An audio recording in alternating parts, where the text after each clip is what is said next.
All right, so like promised, we're gonna do a full grain brew Bluemoon clone on this Vevor electronic brew kettle. All I've done so far is filled it up with water, got it at about 5.5 to 6 gallons, just to make sure that all my grain fit. And then down here on the electronic timer, I learned how to change it from Celsius to Fahrenheit. All you have to do is hold down the temperature button long enough for it to change. But I've set it to 162 degrees for our strike water temp, and we're gonna mash in around that temperature.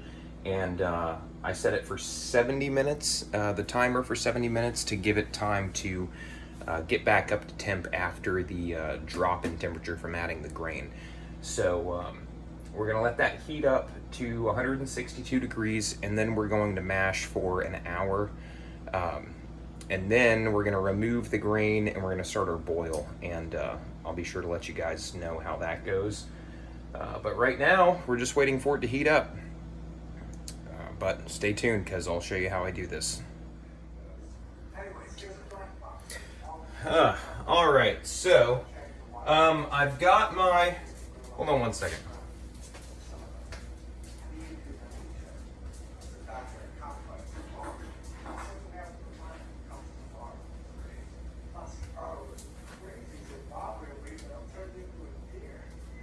I didn't get another beer.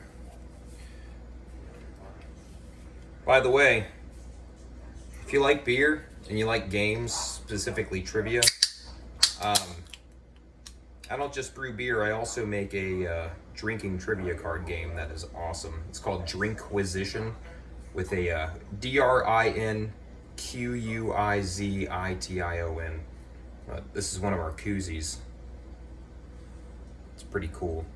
Anyway, I've got my water up to the temperature. We're going to be brewing our strike water. We're going to use some water from all that condensation. Our strike water, we put up to a temperature of 65 degrees. I'm going to see.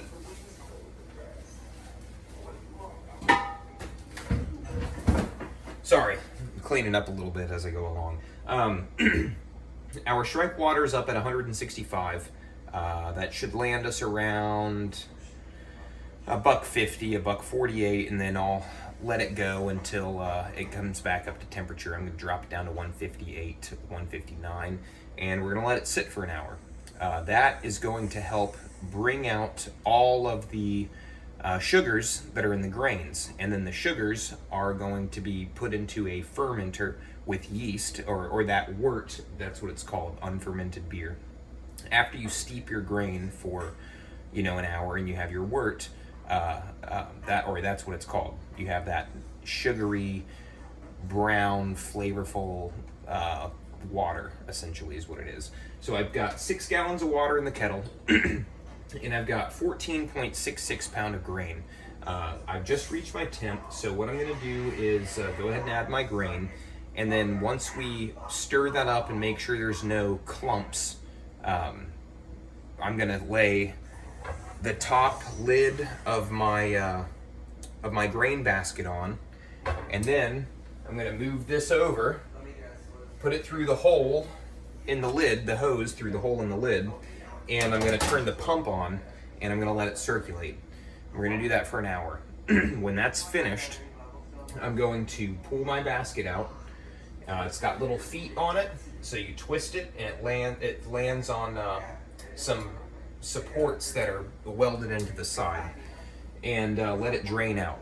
And then we're going to put run a gallon of water over the grain to get all the sugars off. This is distilled water. It doesn't matter at this point because we haven't boiled yet. Once we boil, then it will all sterilize itself.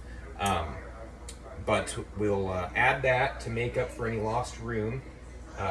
Actually, I may save that for the end, because this is the only type of water, distilled water is the only type of water that you can add to your wort or your beer once you put it in your fermenter if you need to top it off. And you still need to sanitize this in a bucket of sanitizing solution, which I have over here in the sink. And you also need to make sure your hands are sanitized and everything else. So we'll go through all of that. Right now, it's just my strike water, which is just what they call your water that you're gonna dunk your grains in. The first batch of water you heat up when you start brewing is that pot right there. So we're gonna continue to go through this, and yeah, I'll show you how this works. The Vevor system was perfect. I just showed you what I did yesterday, or I did the same thing that I showed you yesterday. I turned it on, went to the control panel, set the wattage amount that I wanted, which is 2500, set the temperature for the water that I wanted it at, and then also set my timer. So the timer starts to go off when when the kettle reaches temperature. So I'm going to go ahead and add my grain now, and I'm going to turn this off just in case I have some difficulty, but I'll tell you about it with this new kettle that I'm working with. So stay tuned. I'm going to keep you updated on what's going on. All right, I just finished adding my grain, so I'm going to stir everything in.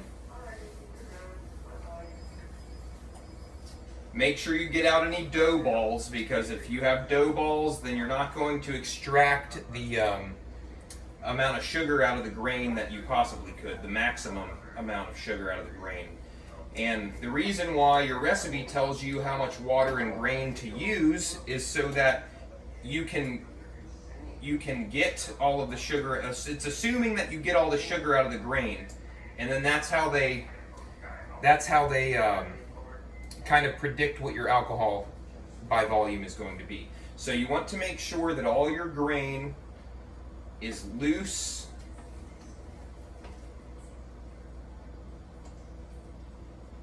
and you want to make sure that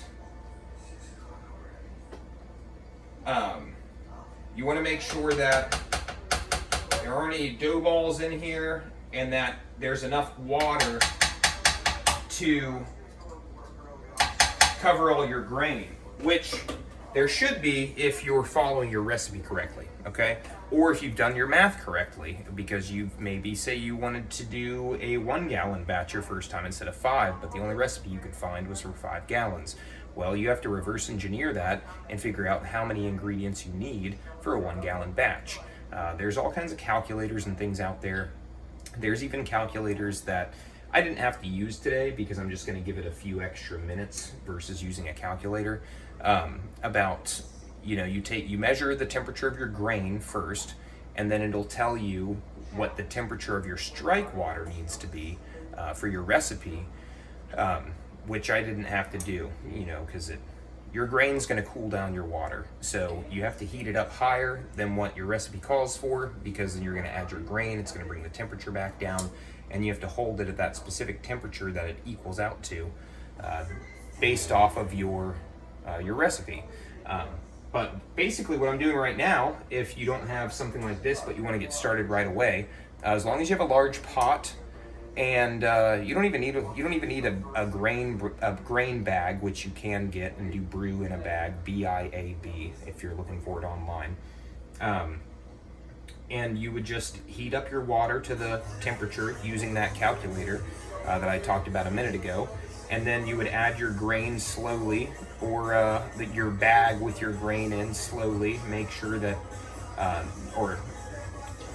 guess in brew in a bag you would already have your grain. You would have your bag set up around your pot or whatever it is that you're using, your brew kettle, and then you would add your grain to the water. I don't really like those. I would rather brew directly in water, or add my grain directly to water, and then use a bag or a colander to drain out all the grains before I put it in my fermenter, because that's crucial. You don't want to put any grain in your fermenter. But you could do this exact same thing with a 5 gallon pot, or a 5 gallon pot, and the correct amount of ingredients. All you would have to do is get it to your correct temperature according to your recipe, your strike temp, your mash in temperature, and then hold it there for 60 minutes at that temp. I found just turning the burner off and putting some oven mitts on top of the lid to try to insulate it a little bit works pretty well. It'll hold its temperature for the hour that you give it. It may drop a degree or two, but that's not a big deal. and then afterwards you remove all the grain and you boil. So that's what we're gonna do. I'm just doing it all in here instead of in a 5-gallon pot. So I heated up the water that's in this thing. I put the appropriate amount of water in, set it to a temperature in the timer for 60 minutes that I'm gonna have to mash in for. And when it hit the correct temperature and the timer started to count down, I added my grain like I normally would. So I'm gonna put the lid on here and call it a day, but I've already stirred everything up to make sure that there aren't any dough balls. And now we're just gonna let this sit. The timer is gonna tell us when it's ready, and then we're gonna come back, remove the grain, turn the temperature up, start adding some other ingredients, and then when that's all finished, we're gonna use the cooling coil that I have. It does come, the Vevor system does come with a hop spider and a cooling coil. The only thing we'll have to do is make sure that we sanitize this, because it's gonna be going into water that is just below boiling temps. I guess we don't have to, because anything that touches boiling water is going to be sanitized, but we'll do it just to be safe. But I'm going to show you how to use all of this. So as long as you follow, the only reason I didn't show you me setting everything up on the control unit is because as long as you follow the directions in the manual, you're already gonna be where I'm at right now. The only thing I did without you was fill it up with water, the appropriate amount of water, and then between that last video and this one, I added my grain and stirred it in to make sure there weren't any dough balls. That's it. As long as you do that, you're good. But we'll go over this more in a little bit. All right. All right. So I just wanted to update you on what I did. I told you that I heated my water up after putting the appropriate amount in, and added my grain, stirred it up, make sure there weren't any dough balls. The only thing I've done since then is I put the top sparge grate on the grain basket. Okay, you'll know exactly what I'm talking about if you buy this. Even if you don't buy this model, they're almost all exactly the same. There's going to be some nuances that you're going to have to learn about your specific system, but for the most part, they all work the same. So when I say, you know, I put the top sparge grate on top of my grain, okay, you're going to have the same thing. And then you're also going to have this pump, which I made sure to open on the back here and then turned on, and now it's circulating all of the wort that's being brewed down here at the bottom and up through the top through the grain on top of the sparge plate and splashing around. Looks like I have a really tiny little drip from here. I'll show you. My battery's about to die, so I've got you plugged into the charger while I'm looking at you. But right here, you see this drip? It's just right here. It's only when the pump is going. It's not going to be enough over the course of an hour that it really matters. So I'll just have to look at it later. It's probably just a loose connection.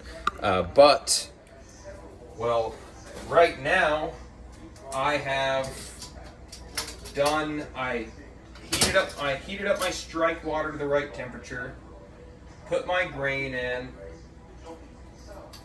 and now it's done. So I gotta start my boil really quick.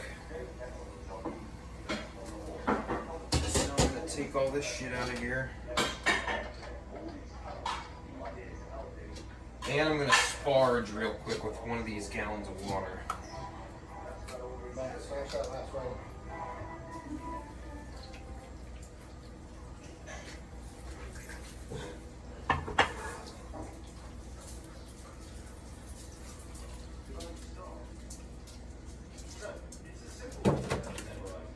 ahead and where is my? I'm sure there is no puppies in the kitchen, huh? Not really, because they don't obey it, so, you know, I'm not going to put myself through all of that stress. Mm-hmm. They're like, okay, and then 2 minutes later, they're like, hey, what's going on? Is that rule done yet? Can I come back in here now? Oh my God. There we go. All right.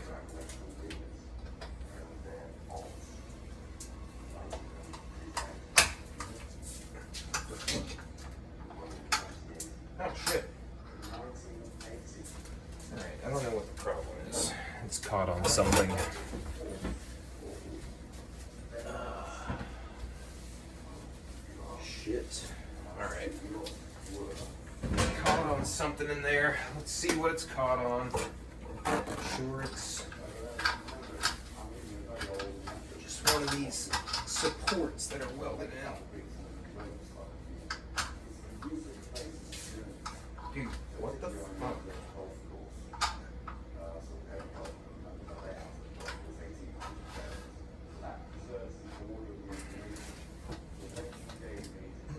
Oh, what the hell? That's what it was. Actually, can you help me? This is heavy as fuck. I didn't realize how heavy this shit was. We just need to lift it, twist so that it's on these supports.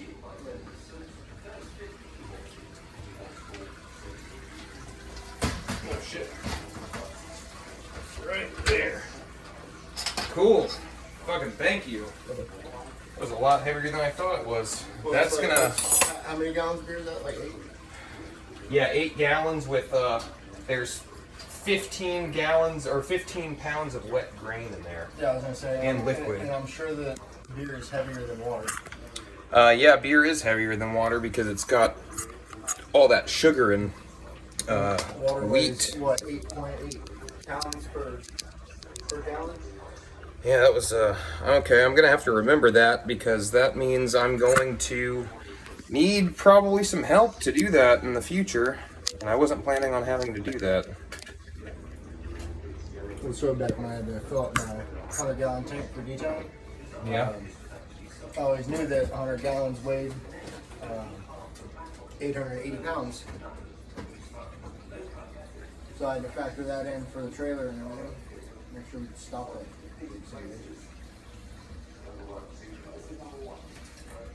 Right.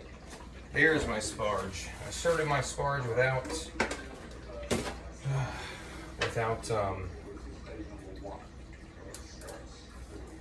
moving that basket up so we can start draining out.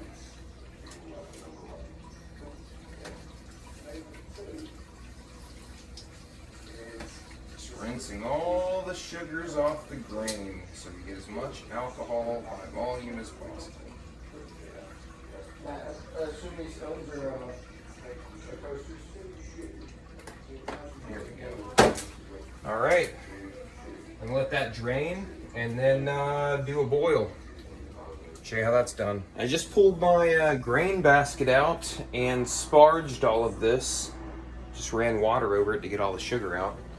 And now we've got a bunch of wort that's ready to be boiled. So I'm gonna set this up, put it on boil, and then I'm gonna let it go for 90 minutes. And 60 minutes left, we're gonna add our hops, and then in the last 10 minutes, we're gonna add our other ingredients. I'm making a Bluemoon clone, but it's gonna be the same process. So just follow your recipe. But now that this is all done, I just need to set this to a boil, and we're gonna let it go for an hour and a half. All right, so we went ahead, heated up our strike water, put our grain in, took it out, let it drain. You guys saw all that. And then once it drained, I took it out and put it in the sink here. Took the lid off because I started to have some boil over. And I turned this to 212 degrees for it to boil and set it for 90 minutes. So now we have 79 minutes left down here. I don't think you guys can see that. But there's 79 minutes left, and when we hit 60, we're gonna add our hops. That's because that's what my recipe calls for. But yeah, it's boiling. This is our hop spider. This is what you hang on the side. You can throw your hops in there, and then it can get into your beer. You can collect all the plant matter at the end of the boil. And then we're also gonna be throwing in a few other ingredients, which is probably different than what you're going to be doing, unless you're doing a Bluemoon clone like I am, in which case you're going to have different ingredients. But once this finishes I'm going to put the hops in at 60 minutes, let them sit there, and then 5 or 10 minutes before the end of the boil, I'm going to put my other ingredients in, and then I am going to throw the cooling coil in here, just back here behind all the other brew equipment crap that I've got going on, and we're gonna let it cool down and put it in our fermenter. So I'll show you how I do that also. All right, so it's been 30 minutes. We've got 60 minutes left in our boil. I went ahead and added my hops because that's what my recipe called for. Your recipe will tell you everything you need to do. All you need to do is make sure you follow the directions, as indirect as they may have been. You'll see what I'm talking about. It's not as difficult as everybody makes it out to be.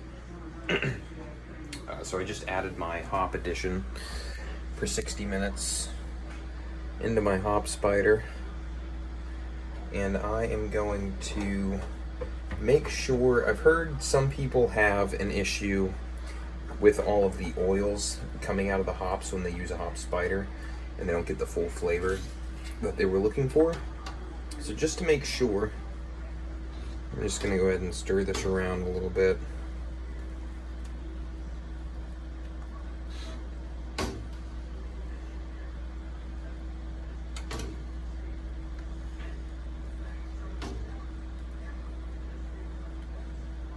Alright, there we go.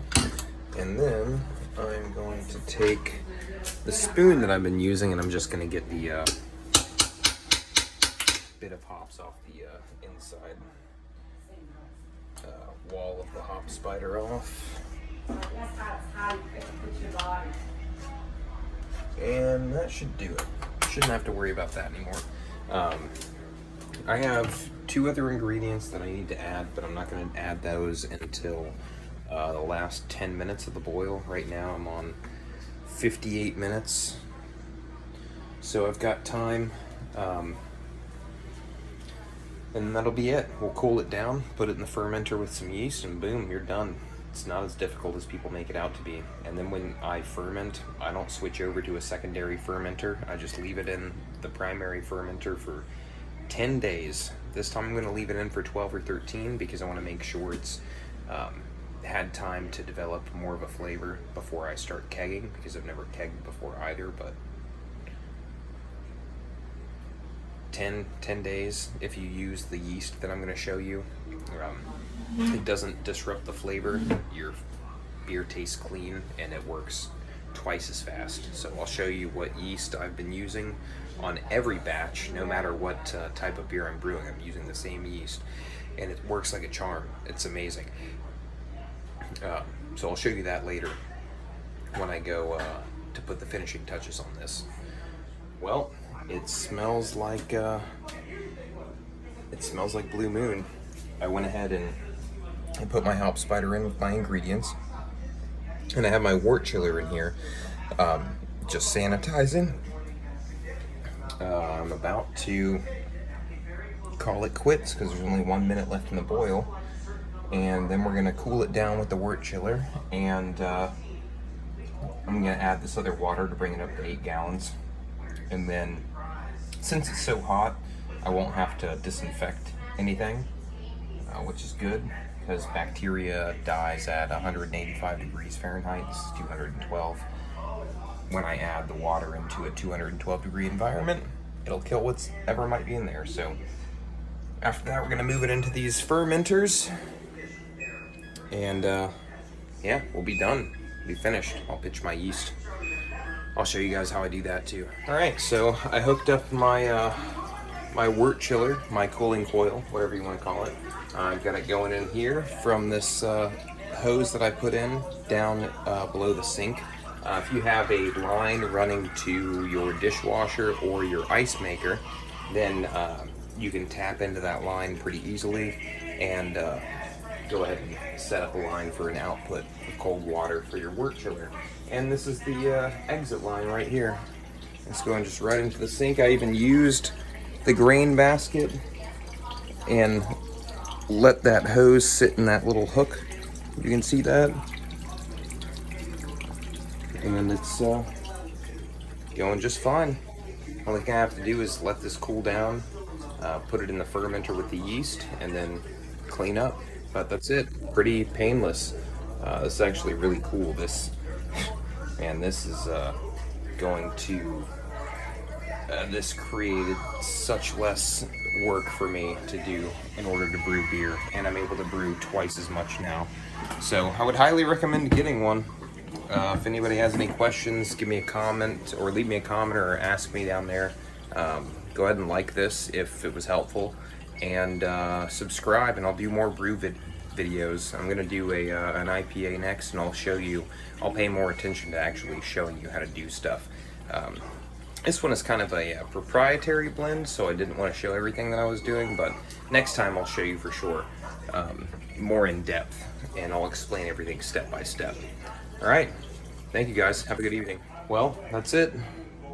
Got them in both my fermenters now, so all I did was cool it down with the cooling coil like it said to in the manual, and waited until it got down to right below 80 degrees.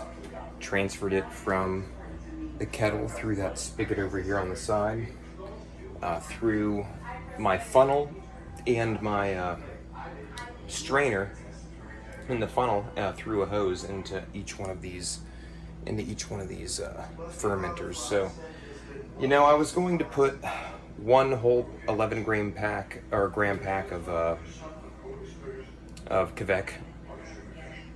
Kveik Voss into the 6 gallon tank, which I did, and I was going to put like a half a pack or 3/4 of a pack in the smaller tank here, but I just went ahead and put a whole pack in each. I've put a whole pack in each before.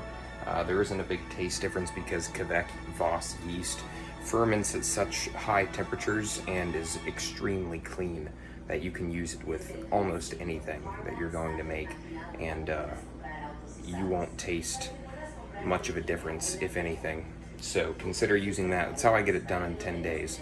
It's usually done fermenting in 2 or 3 days, and then I let it sit and just finish off for about another week.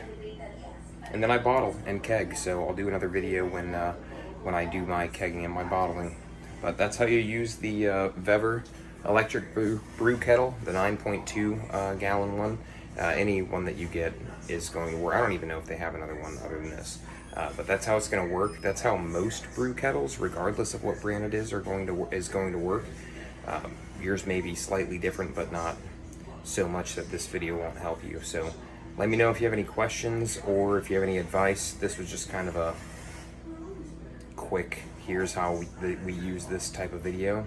Next time I'll give you a step-by-step tutorial of how I'm brewing this IPA, which I'll be doing in another week or two. So turn on your notifications and subscribe so that you see when I post another video, and give me some tips about it. If you found something that you really like in your own IPA, let me know, because I'll go ahead and try that out. All right, thanks for watching. Bye. That's it. We went ahead and put it into our fermenter. We've got our air locks on with our sanitized water, and we pitched our yeast. I ended up with a little under 8 gallons because I didn't have an extra gallon of distilled water, but this is about 7.5 gallons, so we should end up with over 70 beers. You get about 10-12 ounce beers per gallon. So we'll see what happens. This is gonna be, I mean, I know this is gonna be good, but I want to see what it tastes like and what the final alcohol volume was. The original gravity is 1.05, so it's right on the money. So we'll see what happens. I'll update you when it's ready. Well, I mean, this just couldn't be going any better at all. Look at that.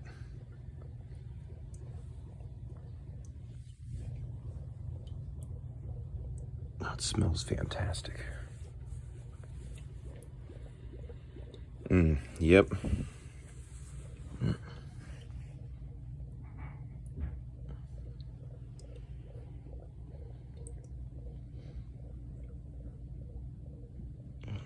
So there's about 2 to 2.5 gallons in here,